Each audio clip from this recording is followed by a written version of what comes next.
On March 8, 2014, Malaysia Airlines flight MH370 took off from Kuala Lumpur at 12:41 a.m. local time, bound for Beijing. There were 239 people on board. 40 minutes in, the Boeing 777 checked in with Malaysian Air Traffic Control. Routine. Then at 1:19 a.m., the first officer said, "Good night, Malaysian 370. 2 minutes later, the plane's transponder, its ID beacon, went dark, and it vanished from civilian radar. But it didn't vanish from the sky. Military radar picked up the jet turning sharply left, crossing the Malay Peninsula and heading toward the Andaman Sea. That turn wasn't in the flight plan. At 2:25 a.m., something else happened. A satellite above the Indian Ocean received a handshake from the plane's systems. Not a message, just a ping that said, "I'm here." Over the next 6 hours, more pings came in.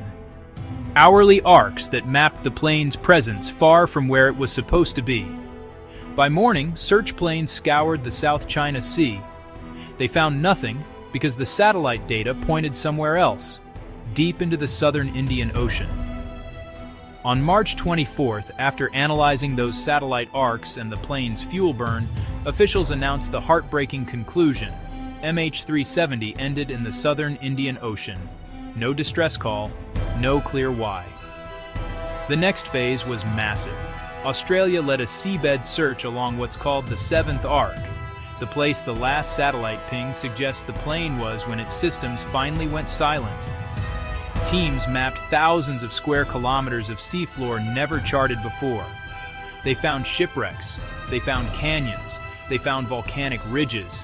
They did not find MH370. Then, in July 2015, debris started washing ashore in the western Indian Ocean. A flaperon, part of a 777's wing, was found on Réunion Island. Later, more pieces, confirmed and probable, were found along coastlines from Mozambique to Madagascar. They matched the drift models from the southern Indian Ocean. So what happened in the cockpit? There are theories: a sudden catastrophic failure, a slow decompression, or deliberate human action. But there's no consensus and no smoking gun. The data we have, the radar turnback, the satellite handshakes, the fuel timeline, describe where and roughly when, not definitively why. By 2018, after searching an area the size of a small country, the official hunt was suspended. A private effort by Ocean Infinity later swept additional zones using autonomous subs. Still no wreckage field. Today, more than a decade later, MH370 remains one of aviation's greatest mysteries.